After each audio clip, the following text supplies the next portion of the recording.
আজ আমি বসে রয়েছি পাকুড় স্কুলের গার্জেন রুমে।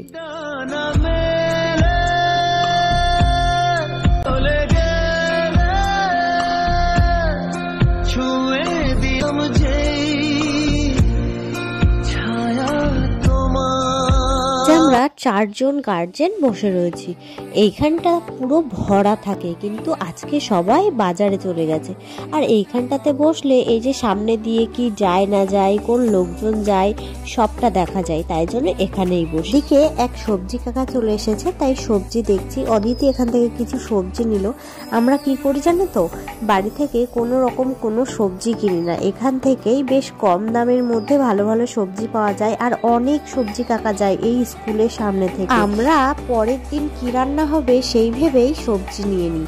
আর বেশ টাটকা টাটকাও খাওয়া যায়। মানে আজকে নিয়ে গিয়ে রাখি, সেটা কালকে রান্না করি, আবার কালকে নেব যেটা সেটা পরশু রান্না করব, এই করি।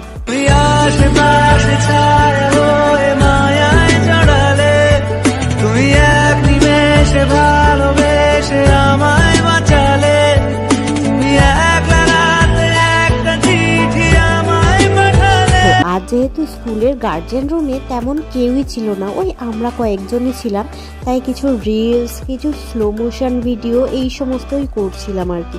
তারপরে অনেকটাই বেলা হয়ে গেছে, এখন সময় 12:30, খিদে পেয়ে গেছে সবারই। তো যাচ্ছিলাম দোকানে। আর এইখানে দেখো রাস্তার পাশে একটা বাড়িতে উচ্ছে গাছে কি সুন্দর ছোট্ট উচ্ছে হয়ে রয়েছে, বেশ লাগলো। বাড়ির গাছের জিনিসের কিন্তু স্বাদই আলাদা। বাড়িতে গাছ লাগালে সেই গাছে যে ফলটা হয় সেটা কিন্তু কেনা ফলের মতো লাগে না, একদম অন্য রকম একটা অনুভূতি আসে ভিতর থেকে সেটা খেতে গেলে। তো উচ্ছেটাকে দেখে রীতিমতো লোভ লেগে গেল আর কি। তো যাই হোক, তারপরে আমরা চলে এসেছি 3 জনে মিলে দোকানে। দোকান থেকে কিছু একটু খাবার নেব, কারণ বললামই খিদে পেয়েছে। হঠাৎ করেই এবার আমাকে শাড়ি পরতে দেখে তোমরা একটু অবাকই হচ্ছ কি, তাই তো?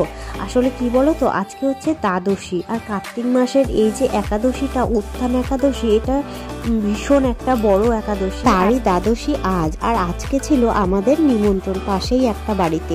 তো স্কুল থেকে এসে ড্রেস চেঞ্জ করে যেহেতু একটা পুজোর প্রসাদ খেতে যাচ্ছি, সেহেতু শাড়ি পরলাম। অনেকদিনই শাড়ি পরা হয় না, তো শাড়ি পরে না কেমন জানি একটা লাগছিল। শাড়ি পরে আমাকে মানে নিজেকেই কেমন জানি একটা লাগছে। বলে না মানুষ অভ্যাসের দাস, ওই যে বাড়িতে কুর্তি নাইটি এসব পরে পরে অভ্যাস হয়ে গেছে।